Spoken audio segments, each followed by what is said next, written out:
वैसे ये बात सच है कि सच्चा प्यार कभी भी किसी की शक्लो सूरत से नहीं किया जाता, बल्कि प्यार तो रूह का मामला है। सीरीज की शुरुआत में हम देखते हैं कि चाइना के पुराने जमाने का वक्त चल रहा है। यहाँ हम शी नामी लड़की को बहुत सी दूसरी लड़कियों की पेंटिंग बनाते देखते हैं। तभी प्राइम मिनिस्टर की बेटी किन शी से कहती है शी उसकी बुलाई हुई जगह पर आकर उसके लिए पेंटिंग बनाए, जिसके बदले वो शी से वादा करती है कि इसके बदले वो उसकी खोई हुई बहन का पता बता देगी। जिस पर शी अगली रात उसकी बताई हुई जगह पे पहुंच जाती है। यहाँ वो किन को राजा के दूसरे बेटे निंग के साथ बहुत करीब देख दंग रह जाती है, लेकिन फिर इनके वादे के मुताबिक उनकी पेंटिंग बनाती है। फिर हम किन और निंग को बात करते देखते हैं, जहाँ ये बात खुलती है कि किन के पिता ने उसकी शादी आर्मी के जनरल शेंग से कर दी है, लेकिन किन जो कि निंग से प्यार करती थी इस शादी के लिए तैयार नहीं थी। निंग उसे रोकने के बजाय उल्टा शादी करने के लिए उकसाता है, जहाँ ये जाहिर था कि निंग किन को लेकर सीरियस नहीं, पर किन उस पर रिवील करती है कि वो प्रेग्नेंट है। निंग उसकी बातों को मजाक समझकर उसे अकेला छोड़ वहाँ से चला जाता है। शी किन से दोबारा मिलने आती है तो उसे ऐसा लगता है कि किन अपनी जान लेने की कोशिश कर रही है, जिस पर वो उसे बचाने के लिए उसके पीछे पूल में जाती बेहोश हो जाती है। आगे हम शी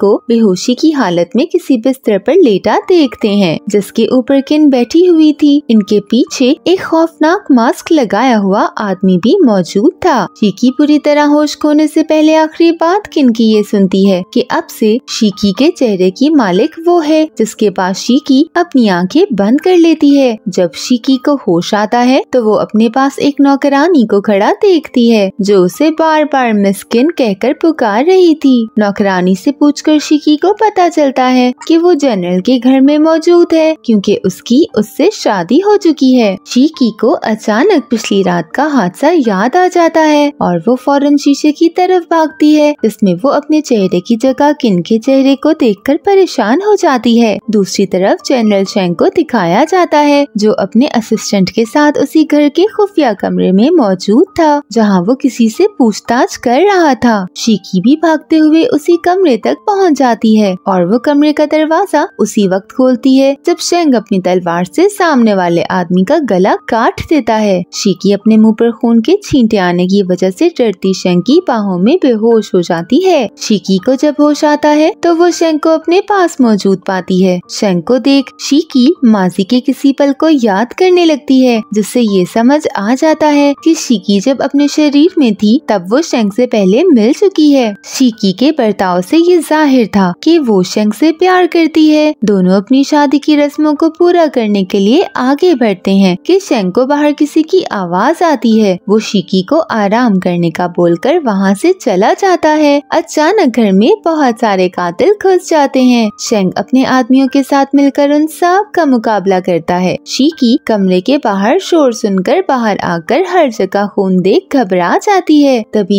एक आदमी शी के कमरे में घुस उस पर हमला करने ही वाला होता है कि शेंग उस पर पीछे से तीर चला देता है। एक सीन से पता चलता है कि ये हमला किन के भाई ने करवाया था, जो निंग के साथ मिला हुआ था। सुबह शी शेंग का कहना मानते हुए किसी इरादे के साथ घर छोड़कर चली जाती है। शेंग जो अपने असिस्टेंट के साथ था, उसके हाथों में हम एक लॉकेट को देखते हैं। शेंग की सोच से पता चलता है कि राजा के पहले बेटे की मौत हो चुकी है, जिसकी छानबीन राजा ने करने के लिए मना कर दिया है, लेकिन शेंग को अभी भी उसकी मौत पर शक था, क्योंकि वैसे तो ये कहा जा रहा था कि राजा का पहला बेटा सांस की बीमारी से मरा है, मगर शेंग के लिए परेशानी की वजह ये थी कि उसके मरने के बाद उसके हाथ में से ये लॉकेट क्यों मिला, यानी शेंग के मुताबिक शायद उसका कत्ल किया गया है। शेंग का असिस्टेंट उससे किन को घर से भेजने की वजह पूछता है, जिस पर शेंग ये कहता है कि वो नहीं चाहता कि किन उसकी वजह से किसी खतरे में पड़े। इनकी बातचीत के बाद शेंग के घर राजा के महल से कोई आदमी आता है, जो उनके लिए राजा का पैगाम लेकर आया था, लेकिन इस पैगाम को सुनने के लिए शेंग और किन दोनों का वहीं मौजूद होना लाजमी था, वरना शेंग को कड़ी सजा मिल सकती थी। शी जो फौरन किन की छुपी हुई जगह पहुंच जाती है, उससे अपना चेहरा वापस मांगने लगती है। वो किन को मारने की भी धमकी देती है, लेकिन तभी किन शी को ऐसा नजारा दिखाती है जिसे देख शी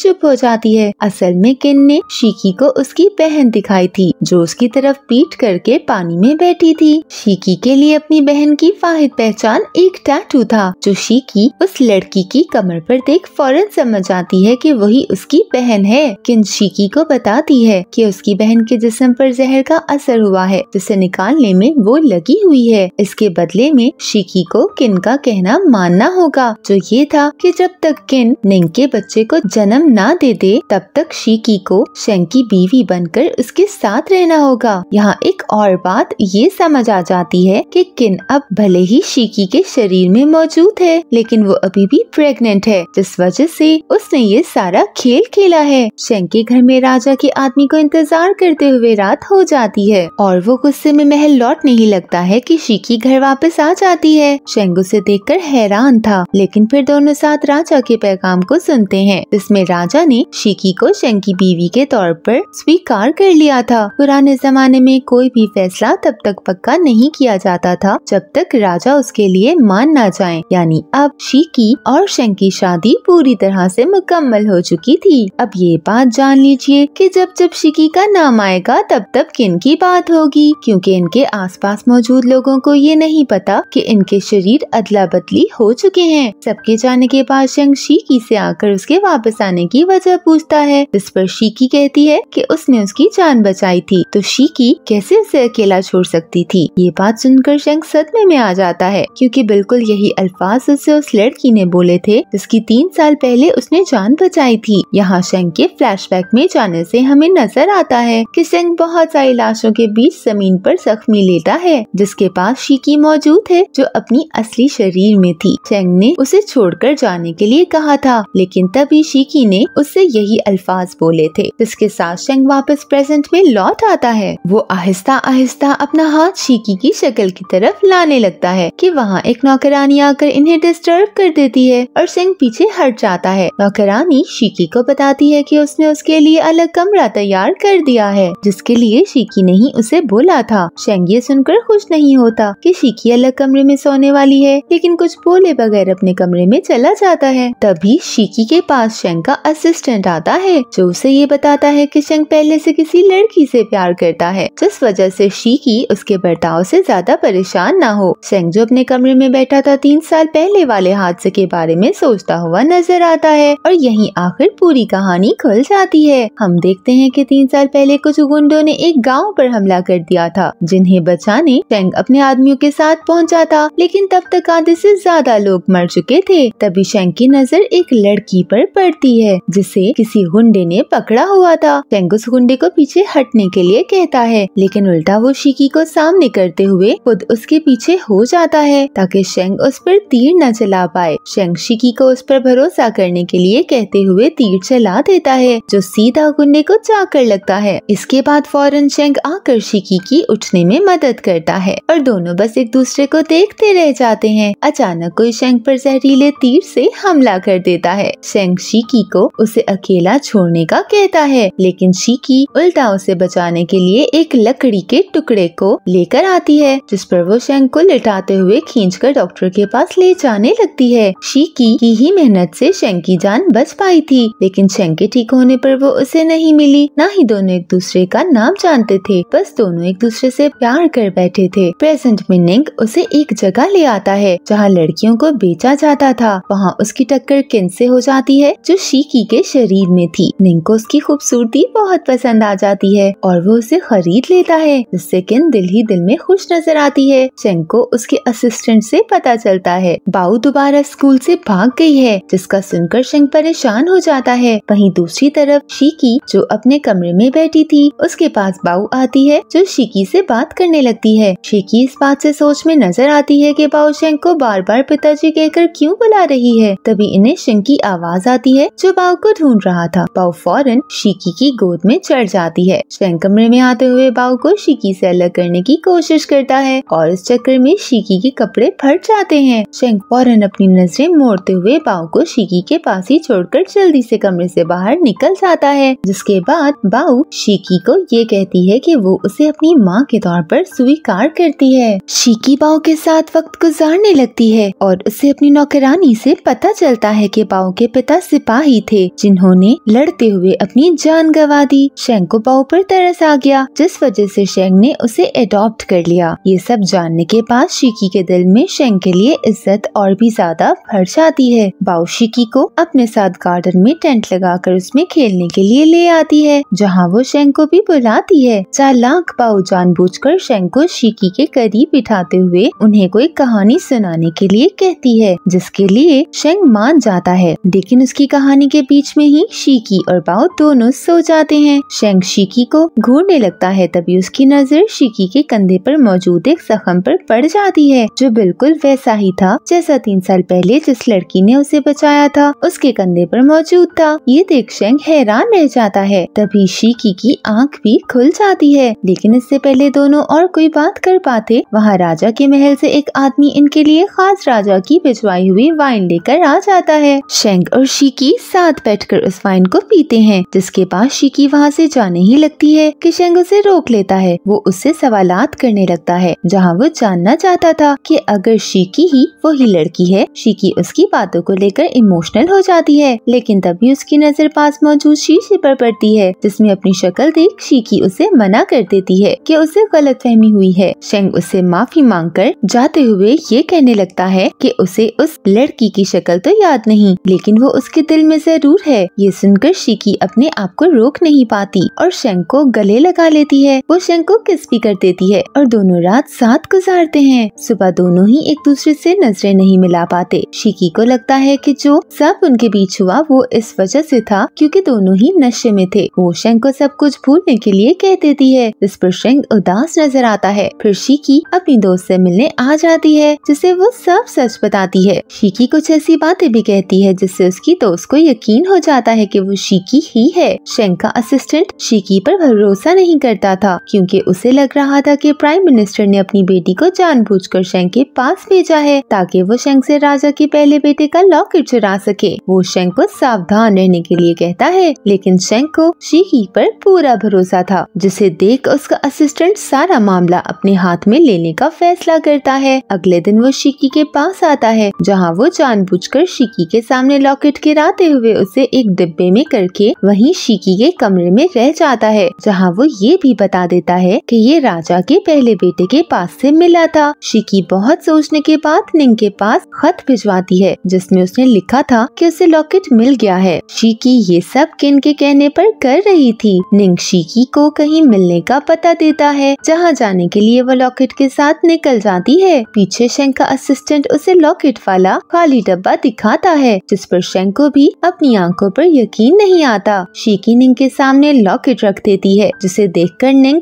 खुश नजर आता है। यहाँ वो उससे जबरदस्ती करने की कोशिश करता है कि तभी शेंग वहाँ आकर निंग को दूर फेंक देता है। निंग को शिकी से दूर रहने का कहकर शेंग उसे गोद में उठाकर घर ले आता है, जहाँ वो नौकरानियों के हाथ शिकी की अच्छे से देखभाल करवाता है, क्योंकि वो बहुत डर गई थी। शेंग को अभी भी शिकी पर भरोसा था और उसकी ये सब करने की वजह का इंतजार था। शिकी रात में बहुत हिम्मत करके शेंग के पास आती है, जहाँ वो उसके सामने सारे गुनाह मानते हुए ये कबूल कर लेती है कि ये सब उसने निंग के दबाव में आकर किया। साथ ही वो शेंग के सामने डिवोर्स पेपर्स रख देती है, क्योंकि अब उसका उसके साथ रहने का कोई हक नहीं। शिकी शेंग को लॉकेट भी लौटा देती है, जिसे देख शेंग हैरान नजर आता है और शिकी से पूछने पर उसे पता चलता है कि शिकी ने असली लॉकेट को नकली के साथ बदल दिया था। ये बात शेंग के दिल को छू जाती है और वो डिवोर्स पेपर्स फाड़ते हुए शिकी को ये कह देता है कि उसे उसके बाकी के सच का भी इंतजार रहेगा, क्योंकि जानता था कि शिकी उससे ऐसा कुछ भी छुपा रही है, वो उसे अभी नहीं बता सकती। शिकी भी शेंग को देखकर मुस्कुराते हुए वहाँ से चली जाती है। अगले दिन से शेंग शिकी का अच्छे से ख्याल रखने लगता है, यहाँ तक कि वो शिकी के कमरे में खुद कुछ फूल लाकर भी रखता है। रात में शेंग का असिस्टेंट उसके लिए उसकी मांगी हुई जानकारी लाता है, जिसमें किन की आदतों के बारे में लिखा था। शेंग इस बात को पढ़कर हैरान था कि जो किन उसके घर में रह रही थी उसकी आदतें उनसे बिल्कुल अलग थी, जो जानकारी उसका असिस्टेंट उसके लिए लाया था। लेकिन वो फिर भी अपनी बीवी पर भरोसा करते हुए उसके पूरे सच का इंतजार करने का फैसला करता है। आधी रात को बहुत तेज बारिश होने लगती है। शेंग शिकी की फिक्र में उसके कमरे के बाहर आता है, जहाँ अचानक कमरे के अंदर से कुछ गिरने की आवाज सुनकर वो फौरन अंदर घुस जाता है। थोड़ी देर बाद वो शिकी को कंधे पर उठाकर अपने कमरे में ले आता है। है क्योंकि शीकी के कमरे की छत से पानी बह रहा था। वो शीकी को उसके साथ सोने के लिए कहता है, इसके लिए शीकी मान तो जाती है, लेकिन शेंग के साथ बिस्तर पर सोने के बजाय उसके कमरे में मौजूद सोफा पर सो जाती है। सुबह शेंग काम से बाहर निकल जाता है। निंग जो जान चुका था कि किन ने उसे नकली लॉकेट दिया है, वो शेंग के घर पहुंचकर शीकी को कमरे में खींच लाता है। यहाँ शीकी आखिर उससे तंग आकर उसके सर पर पास मौजूद मटकी से हमला कर देती है, जिससे वो बेहोश हो जाता है। निंग की जब आंख खुलती है तो वो अपने सर पर पट्टी बांधे देख हैरान हो जाता है। शीकी उसे वहाँ वापस न आने का कहकर घर के दरवाजे तक ले आती है, जहाँ निंग ये कहकर चला जाता है कि जल्द उसका शौहर मरने वाला है, जिसके बाद शीकी यानी किन उसकी हो जाएगी। ये सुनकर शीकी परेशान हो जाती है। दूसरी तरफ शेंग जो अकेला था, उस पर ढेर सारे आदमी हमला कर देते हैं, लेकिन शीकी घोड़े पर वहाँ पहुंचकर शेंग को बचा लेती है। इस सब में शीकी को एक तीर लग जाता है और शेंग फौरन उसे घर लाकर डॉक्टर को उसे ठीक करने के लिए कहता है, जहाँ वो पूरे वक्त उसके लिए बहुत परेशान नजर आता है। निंग जिसे शीकी की हालत की जानकारी मिलती है तो वो अपने आदमियों पर बहुत गुस्सा करता है, क्योंकि उन्होंने उसे नुकसान पहुंचाया था। शीकी के शरीर में मौजूद किन जो अब निंग के महल में ही रहती थी, उसे तसल्ली देने की कोशिश करती है, लेकिन निंग उसे धक्का देते हुए वहाँ से चला जाता है। शीकी को जैसे ही होश आता है तो शेंग उसे खुद आकर अपने हाथों से दवाई पिलाता है, जिसके बाद वो शीकी के जख्म की पट्टी भी बदलने में उसकी मदद करता है। आखिर शीकी पूरे तौर पर ठीक हो जाती है। वो बाऊ के साथ वक्त बिताना भी शुरू कर देती है, जिन्हें देख शेंग के चेहरे पर मुस्कुराहट नजर आती है। शेंग शीकी का कमरा ठीक करवा देता है, जिसे वो अपने हाथों से सजवाता है। शीकी कमरे में आकर शेंग की मेहनत को देख के इमोशनल हो जाती है। अगले दिन डॉक्टर से शीकी को पता चलता है कि वो प्रेग्नेंट है, जो सुनकर वो बहुत खुश हो जाती है, लेकिन फिलहाल ये बात शेंग से छुपा कर रखने का फैसला करती है। निंग शीकी को चेक करने वाले डॉक्टर को अपने पास बुलाकर शीकी का हालचाल उससे पूछती है, जहाँ वो उससे ये बात भी निकलवा लेता है कि शीकी प्रेग्नेंट है। निंग को याद आता है कि कैसे किन ने उससे बोला था कि वो प्रेग्नेंट है, जो सोचकर उसे लगने लगता है कि ये बच्चा उसका है। दिन गुजरते जाते हैं, जहाँ शेंग और शीकी का रिश्ता पहले से ज्यादा गहरा हो जाता है। दोनों साथ एक ही कमरे में रहना भी शुरू कर देते हैं। एक दिन बाऊ शेंग को वो पेंटिंग लाकर दिखाती है जो शीकी ने उसे दिखाई थी। ये शेंग की ही पेंटिंग थी, जिसमें वो तीर कमान लिए खड़ा था। ये उस वक्त का मंजर था जब शेंग ने शीकी की जान बचाई थी। शेंग पेंटिंग देखकर मुस्कुराने लगता है। वो अपने आदमियों से जानकारी निकलवाकर शीकी की दोस्त से मिलने आता है, जिससे बात करने पर उसे शीकी की असलियत का पता चल जाता है। लेकिन ये सब जानने के बाद वो और भी ज्यादा खुश नजर आता है। घर आकर शेंग शीकी को अपने पास बुलाते हुए उससे पेंटिंग के बारे में पूछता है, जिसे देख शीकी हैरान रह जाती है, लेकिन फिर ये बात मान लेती है कि वो उसे बहुत पहले से पसंद करती है। शेंग शीकी को किस करने के लिए आगे ही बढ़ता है कि शीकी की तबीयत खराब होने लगती है और वो उल्टी करने बाथरूम में चली जाती है। शेंग को शक हो जाता है और आखिर उसे अगले दिन डॉक्टर से शीकी की प्रेगनेंसी का पता चल जाता है। शीकी जो रात में किन से मिलकर लौट रही होती है, उसकी किसी आदमी से टक्कर हो जाती है, जिसके बाद उसके पेट में दर्द होने लगता है और वो बेहोश हो जाती है। निंग जो उसका पीछा कर रहा था फौरन उसे गोद में उठाकर शेंग के घर ले आता है, जहाँ शेंग उसे शीकी से दूर करते हुए खुद उसे होश में लाने की कोशिश करने लगता है। शीकी को जैसे ही होश आता है, शेंग उसे कमरे में ले जाने की कोशिश करता है, लेकिन निंग ये कहकर दोनों को रोक देता है कि शीकी के पेट में मौजूद बच्चा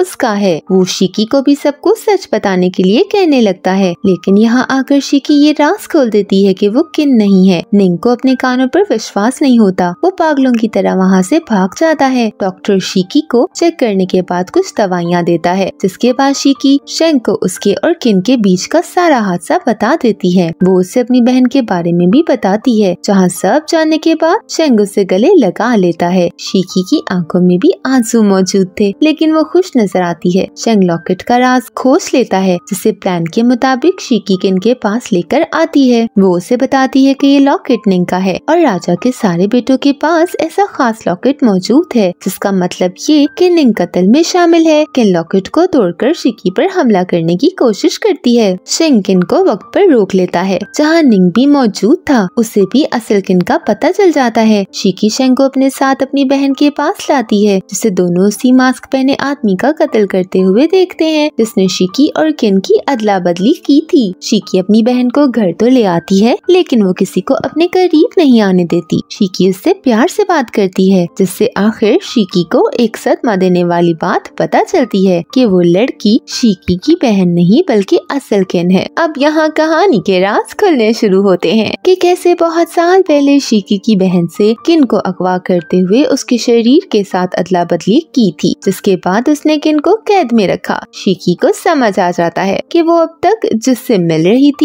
वो ही उसकी बहन है। ये सारी बातें शिकी फौरन शेंग को बताती है, जो उसे तसल्ली देने की कोशिश करता है, लेकिन तभी इनके घर शिकी की बहन आ जाती है जो उससे मिलने आई थी। दोनों बहनों में बातचीत के साथ कहानी का आखिरी राज खुल जाता है, जहाँ पता चलता है कि शिकी के माता की मौत के बाद उसकी जिम्मेदारी उसकी बहन पर थी। वो शिकी का ख्याल रखते रखते थक गई थी। एक दिन शिकी बहुत बीमार पड़ गई, जिसके लिए जड़ी बूटियाँ ढूंढने शिकी की बहन जंगल में गई थी। यहाँ उसे उन लोगों ने पकड़ लिया जो लड़कियों को बेचा करते थे, जिसका दोष शिकी की बहन उसे देती थी, क्योंकि इसके बाद से ही उसकी जिंदगी बर्बाद हो गई। इन सब से भागने के लिए उसने किन के शरीर पर कब्जा किया, क्योंकि इसी तरह से वो अपनी जिंदगी बदल सकती थी। किन बनने के बाद भी उसे दुख सहना पड़ा, क्योंकि किन के घर में कोई उससे पसंद नहीं करता था। लेकिन फिर एक दिन कुछ लड़कों से उसे निंग ने बचाया। किन उससे प्यार कर बैठी, क्योंकि वो पहला इंसान था जो उसकी परवाह करता था। शिकी की बहन उसे ये सब बताने के बाद वहाँ से चली जाती है, क्योंकि वो अभी भी शिकी से नफरत करती थी। जब वो निंग के पास लौटती है तो उसे निंग नशे की हालत में पागल दिखता है, जो उसे भी पहचानने से इनकार कर रहा था। यहाँ वो समझ जाती है कि निंग किन के शरीर में मौजूद शिकी से प्यार कर बैठा है। शिकी की बहन उसे रोकने की कोशिश करती है, लेकिन वो उसे धक्का देते हुए वहाँ से शेंग के घर आ जाता है। वो शिकी को जबरदस्ती घर से ले जाने की कोशिश करता है, लेकिन शेंग अपने सिपाहियों के साथ उसे रोक लेता है। शिकी शेंग को रोकते हुए निंग को प्यार से समझाने की कोशिश करती है, और यहाँ उसे निंग से पता चलता है कि कैसे उसके सामने उसके बड़े भाई को अटैक आया था, जहाँ उसे सांस लेने में मसला हो रहा था। उसे जानबूझकर अपने भाई को उसकी दवाई नहीं दी, जिस वजह से वो मर गया। शिकी उसे अपने गुनाह कबूल करने के लिए कहती है, लेकिन निंग मना करते हुए शिकी को शेंग की तरफ धक्का दे देता है, जिसके बाद वो अपने पेट में चाकू घुसाते हुए अपने आप को मार डालता है। शिकी की बहन उसी वक्त वहाँ आ जाती है और निंग को मरा हुआ देख वो रोने लगती है। इसी के साथ वो अपने आप को भी यहाँ खत्म कर देती है, जिसे शिकी रोक नहीं पाती और बस वो जमीन पर बैठी रोती रह जाती है। अब सीन कुछ वक्त आगे ले जाया जाता है, जहाँ शिकी की बेटी पैदा हो चुकी थी। शिकी और शेंग अपनी बेटी को उसके असिस्टेंट के पास छोड़ पाव के साथ बाहर घूमने आए हुए थे, जहाँ तीनों ही खुश नजर आ रहे थे। शिकी को उसका शरीर तो वापस नहीं मिल सकता था, लेकिन वो शेंग के साथ ऐसे ही खुश थी। इसी के साथ ये कहानी यहीं एंड हो जाती है। Thanks for watching.